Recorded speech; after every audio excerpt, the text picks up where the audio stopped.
My parents called me ungrateful for not letting my sister use my wedding dress for herself, and the absurdity is that no one asked me how it feels when a memory has hands and those hands start pouring through your closet.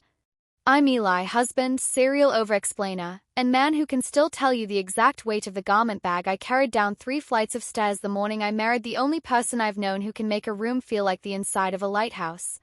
You'll hear from her too, Noah, because this isn't just my story and because a wedding dress has 2 biographies, the one written by the person who wore it and the one written by the person who watched them walk toward him, heart stuttering like an old engine that somehow keeps starting.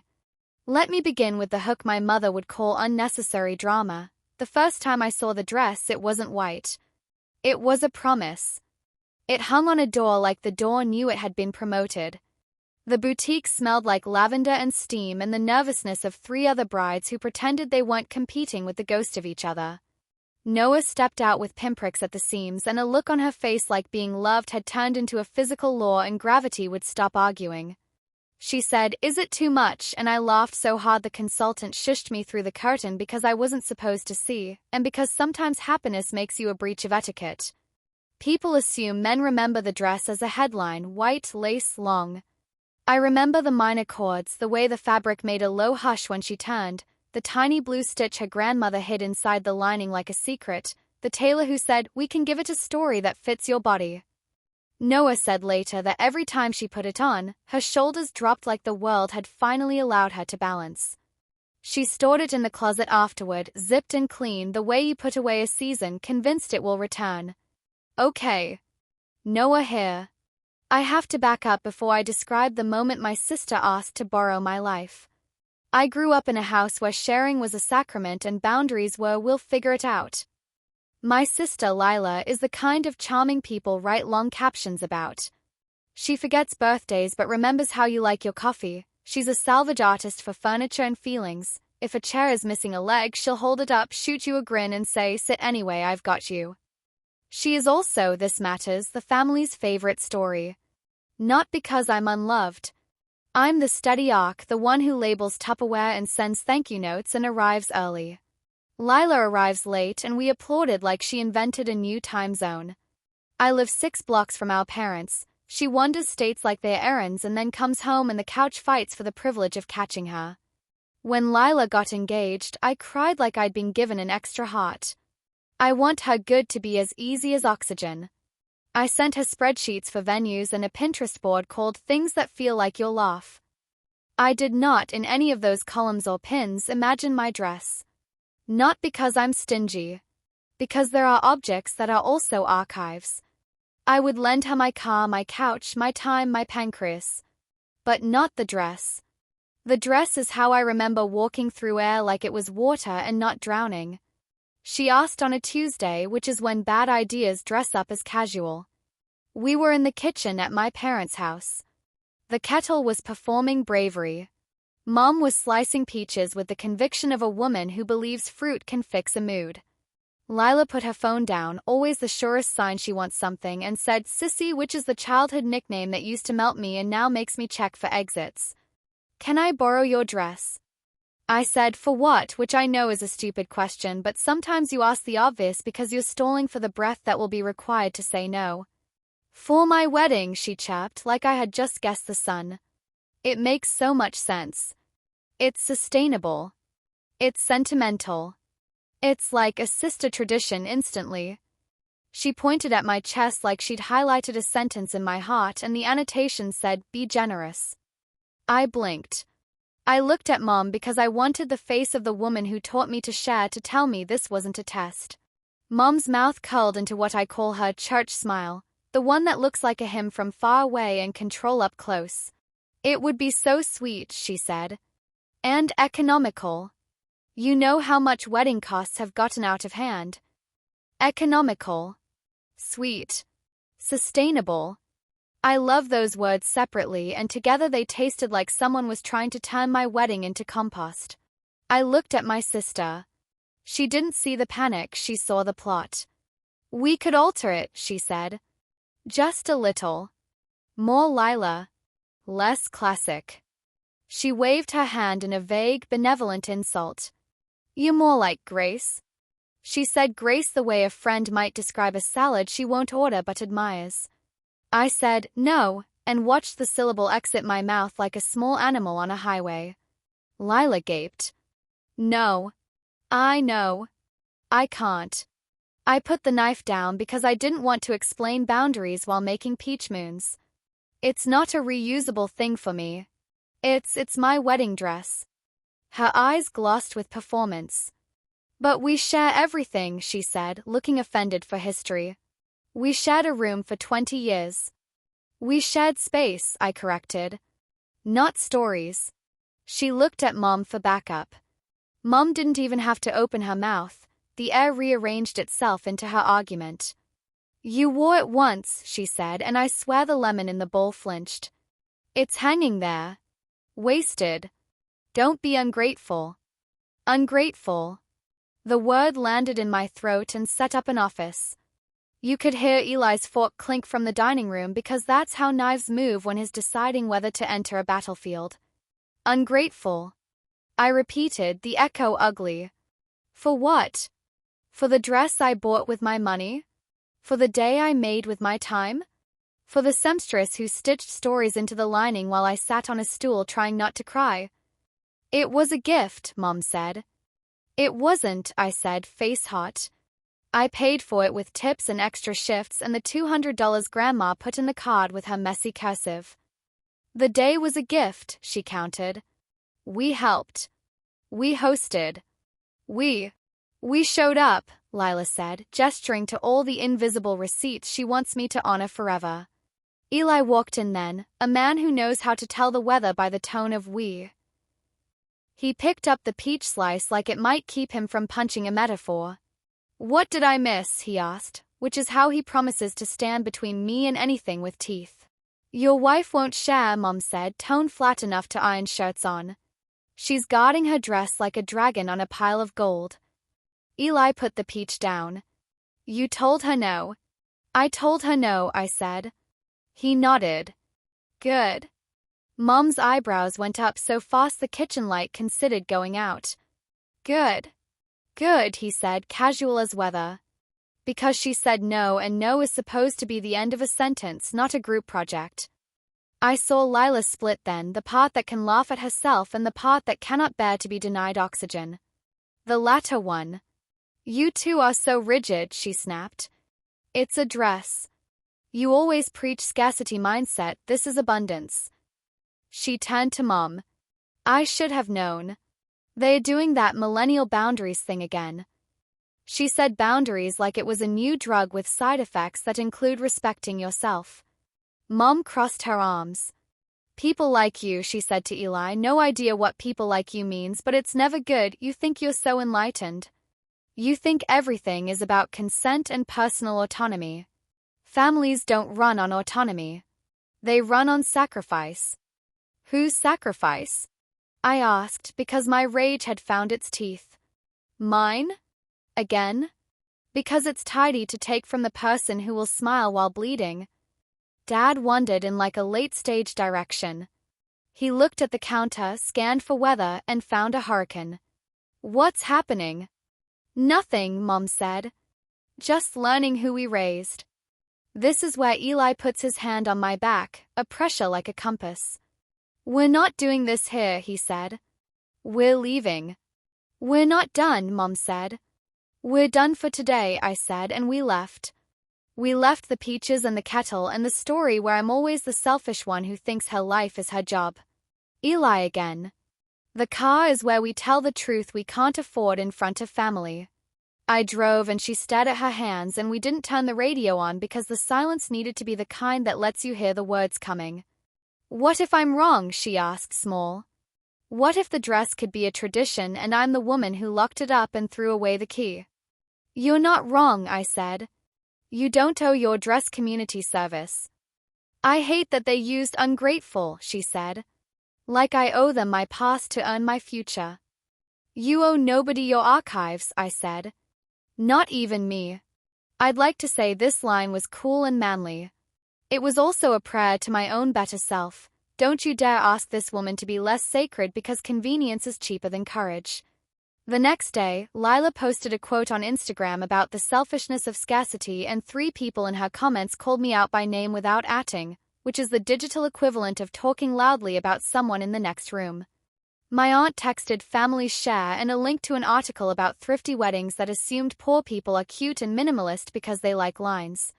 My father sent a thumbs up emoji and then a second text meant for your mother saying this is unnecessary. I stuck my phone in a bowl on the counter like it was a lemon and tried to peel the hurt with my nails. It still got under my skin. Noah's grandmother, the one who hid the blue stitch, called.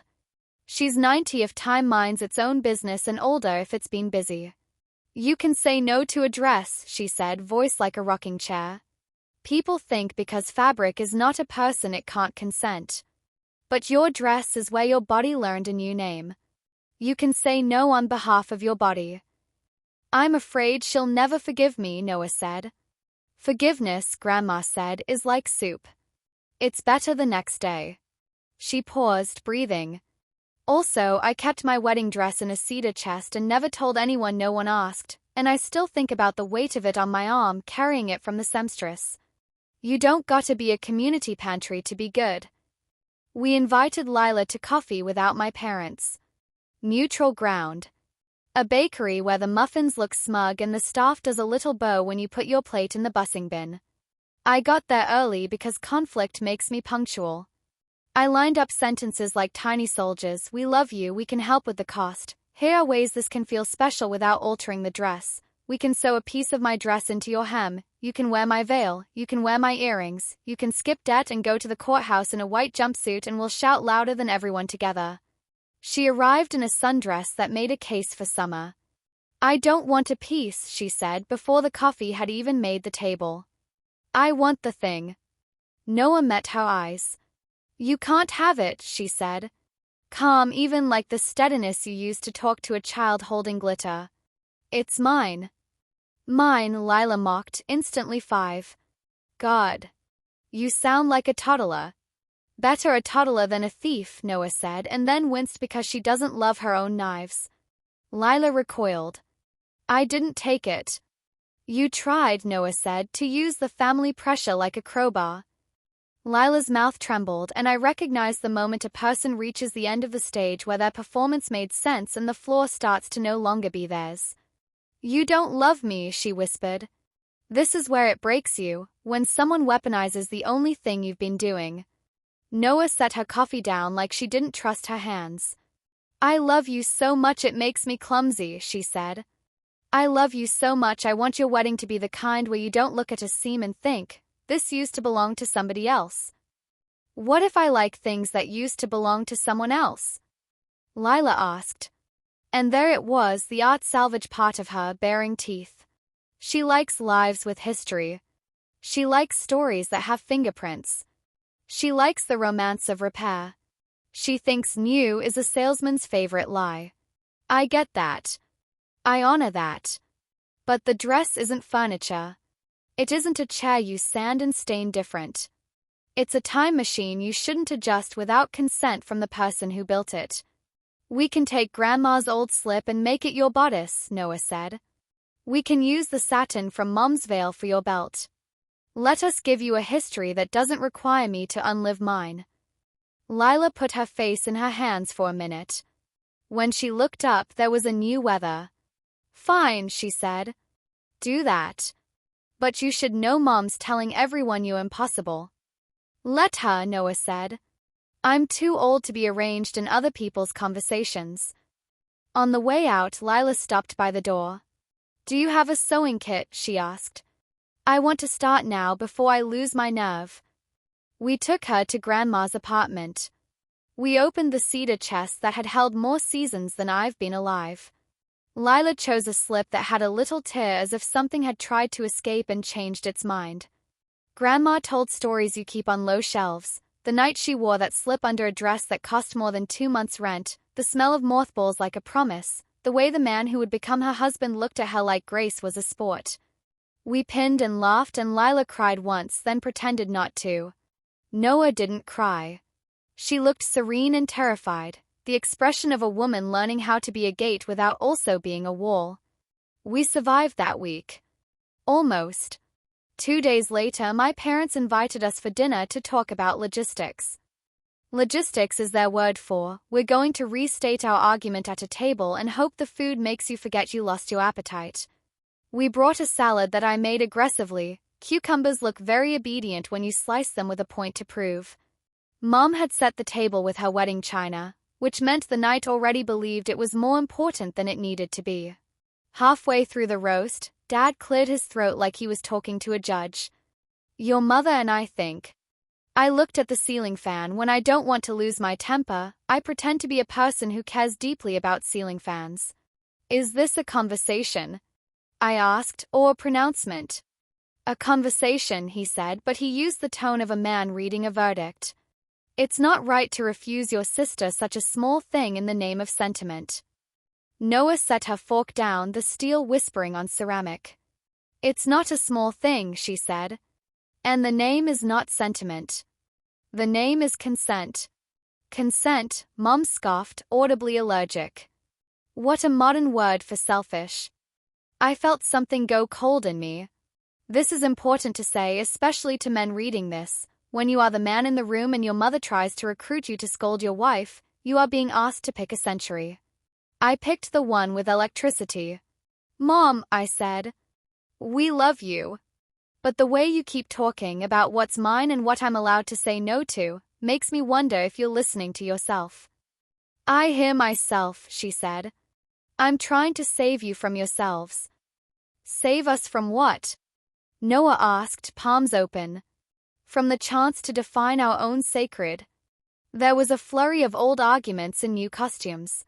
My childhood chore chart made an appearance. So did a story about how my grandmother lent her dress to a cousin who spilled wine on it and everyone survived because we knew how not to be precious. Then this is the part that will feel like a stupid plot device, but it's just family. Lila arrived 15 minutes early for dessert, carrying a garment bag and a sewing box and a look like the bridge between cities we'd all been waiting to cross. She came in without knocking. She set the garment bag down. She hugged my mother first because she has learned you start with the loudest room. Then she hugged Noah like home, both hands, eyes closed. I made something, she said, zipping the bag like a magician. It's not done. But it's mine. She pulled out a dress that was Lila. Not a thrift store rescue, not a copy of anyone else's, not my wife's gown with the serial number filed off. It had a bodice made from Grandma's slip, delicate as a dare, a skirt cut from a silk curtain Noah salvaged from a client who didn't know better than to give it away, a belt from Mom's old veil that had lived 20 years in a box because no one wanted to talk about how it made Mom remember a version of herself she didn't recognize. It was imperfect, absolutely. It had hope where the hem should be. It had a seam that wandered and then corrected itself. It was a dress made by hands that loved their own mistakes. My mother started to cry, which, if you know my mother, is a credit to something real breaking through. She reached for the dress like she wanted to pet it. She looked at Noah and said quietly, I'm sorry I called you ungrateful. Noah's eyes went wet in that fast way that betrays how many times you already cried off stage. Thank you, she said. And I'm sorry I called your list a weapon. She wasn't. Neither was a lie. This is the place where we meet when the truth needs to be tenderized. Dad cleared his throat again, but this time like he was making a smallish speech, not a law. I forget, he said, that the things that mean the most to you are not mine to administer. I hold onto your stories like receipts I need to balance my book. I don't. I just need to eat my roast and keep my mouth shut when love is talking. We laughed a little because roast and love in a sentence together is a dangerous stew. Lila spun, holding the dress up to her body in the mirror behind the dining table. It was wildly her. It was a yes we'd been trying to pronounce in the dark. Noah took my hand under the table. Are we okay, she mouthed. We're more okay than if we'd lent the dress, I mouthed back. We're okay enough to make tea. Lila wore that dress on a Saturday where the sky behaved. She looked like a person who had learned to make an altar out of what she already had. Noah stood behind her in the bridal room sewing one stubborn seam while telling a story about the time Lila lost her favorite ring in the ocean and then found it in a seashell because the world wanted symmetry. My mother pinned a sprig of rosemary to the bouquet because she believes plants that remind you of dinner are luckier. Grandma kissed Lila's cheek and tucked her blue stitch into the new dress's lining, chanting quietly in a language that sounds like a scarf being tied. At the reception, Mom leaned over and whispered into Noah's hair, "You were right about some things." That's her version of repentance.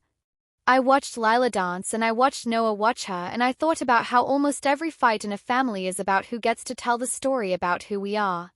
For once, it felt like the pen had been passed around without getting lost. After, we took pictures of the sisters together, one in a dress that is a chapter the other refused to plagiarize, one in a dress that is a new language written with old words. Noah looked at me over Lila's shoulder and made that face you only make when the weather inside you matches the weather in the world. I wanted to frame the wind. Epilogue, because stories like this don't tidy themselves. A month later, Noah took her dress to a preservationist and had it cleaned and boxed and archived like the museum of a day. There's tissue paper like clouds and a small window like permission. She slid a note into the box with it that says, "Belongs to the body that wore it, belongs to the day it made honest, belongs to the archive of a life." Above that she taped a Polaroid of her and Lila grinning, heads touching, their dresses talking to each other like cousins who finally stopped arguing about the order of the alphabet. Sometimes late when we're doing dishes because we forgot to do them earlier, we always forget. Noah will say, "Did we overreact?" And I will say, "We reacted like a dress deserved." Sometimes she calls her mother and they talk about casseroles and shoes and never mention fabric. Sometimes Lila texts a photo of a chair she found on the curb and the three of us debate stains like historians. Once at a barbecue, Auntie Lane said to Noah, "I heard you refused your dress," like refusing is an illness, and Noah said, "I refuse to lose myself," and Auntie Lane said, "Cool," and changed the subject to peaches. If you ask me what I learned, it's this: love without boundaries is a bonfire without a ring of stones. It's impressive for a minute, and then it starts eating what you built your life out of. Also this: families who call you ungrateful for saying no are asking you to be grateful for your own erasure. Also this last: there is a version of generosity that is just surrender dressed up in pearls. You don't owe anyone that kind. On the anniversary of our wedding, we took the box down and opened the little window and let some air in like you air out a room after too much cooking. We held our breath the way you do in museums, not because anyone told us to but because awe is a reflex. The blue stitch winked. We folded the lid back and slid the dress into the cedar chest under the bed. Then we made tea and called Grandma and told her the blue stitch was still keeping secrets, and she said, "Good. Secrets need jobs." I know, I'm a man writing too many words about a dress. But I'm not. I'm writing about the way we keep ourselves, about how saying no can be the most grateful thing you do. I'm writing about the day a woman decided her body was an archive and not a community resource, and her husband decided to be on her side even when the room wanted him to be a referee. I'm writing about the sister who learned to make something from something else and not from someone else. I'm writing about the mother who softened like butter in a warm kitchen and admitted that control was just fear wearing perfume. I'm writing about a piece of fabric that taught a family new grammar. Mine doesn't mean against you, it means for me. And sometimes for me is the only way we get to a future where us doesn't ask anybody to disappear.